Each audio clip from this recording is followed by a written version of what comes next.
Due to the increasing variety of models in automotive assembly, more and more different frames are required to clamp the car bodies.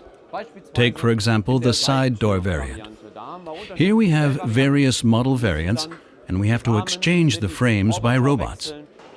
For this purpose, TUNKERS offers a clamp centering unit. This MCP unit has a 3 mm power stroke, 3 segment flanges, which have 2 directions, 1 direction, or no positioning at all, are used for clamping and centering. 4 of these units are assembled in one frame. We also offer this unit with an electric drive called EMCP.